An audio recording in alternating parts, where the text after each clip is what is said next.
अस्सलाम वालेकुम नाज़रीन, मां आहियां अब्दुल मोमिन जोनो। तव्हां ख़बर ॾियूं था त GWC जे मरकज़ी सदर सीनियर सहाफ़ी ज़ुल्फ़कार ख़ासक़िले ते थियल हमले ख़िलाफ़ प्रेस क्लब काज़िम जे सहाफ़ियुनि पारां सदर राना अब्दुल गफ़ूर राजपूत, बचल सियाल, रफ़ी कराई, साहिल लाखो, अली हैदर चांडियो, ज़ुल्फ़कार लाखो, जावेद इक़बाल भट्टी ऐं ॿियनि जे अॻवानीअ में एहतिजाजी मुज़ाहिरो कयो वियो, जिते ज़ुल्फ़कार अली ख़ासक़िले ते हमले आवरनि जी गिरफ़्तारी लाइ सख़्तु नारेबाज़ी कंदे आला अख़्तियारनि खां मुतालबो कयो वियो त सहाफ़ी ज़ुल्फ़कार अली ख़ासक़िले ते हमलो कंदड़नि खे फ़िलफ़ोर गिरफ़्तार कयो वञे।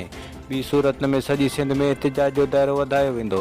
उन मौक़े ते आफ़ताब जतोई, अब्दुल लतीफ़ राजपूत, अब्दुल मोमिन जोनो, जानी ख़ासक़िली, अनवर रावल, सिराई अली नवाज़ जतोई ऐं ॿियनि शिरकत कई।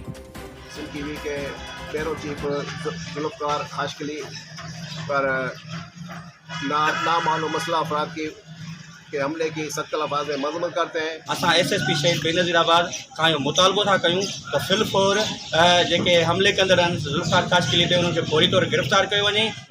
सीनियर सहाफ़ी ज़ुल्फ़कार ख़ासक़िली जे हमले जवाब में सख्त लफ़्ज़ में मजम्मत क्यों था।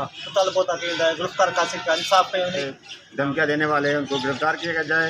हमलो थियो आहे इन दहशतगर्दनि फ़िलफ़ोर गिरफ़्तार कयो वञे ऐं सहाफ़ियुनि मां बेचैनी ख़तमु कई वञे। प्रेस क्लब काज़िम ते पर थी सके असां नवाज़ शाह प्रेस क्लब, उनखां पोइ असां सिंध असेंबली ऐं कराची प्रेस क्लब अॻियां बि उन जे लाइ असां धरणो हणी सघूं था। पंहिंजे स्टाफ जूना मुरे हर क़िस्म जो AC, DC, सोलर सिस्टम बारे दस्तियाब आहे। प्रोपराइटर अरशद अली।